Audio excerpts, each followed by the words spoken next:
د هر عمل څخه زیات اجر والا عمل.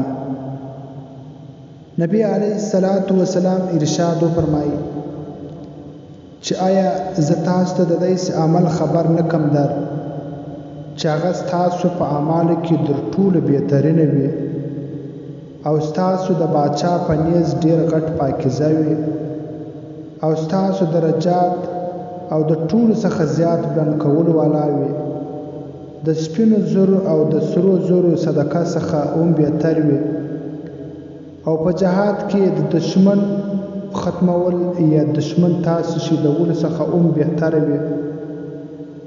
نو عرض وسو چې ضرور د اعلی رسوله دا کم عمل دی چې دومره زیات والا او اجر والا عمل دی؟ نو نبی پاک صلی الله علیه وسلم ارشاد فرمایي چې دا عمل د الله ذکر دی. بحواله سره مسند احمد حدیث نمبر 100 فقط وسلام.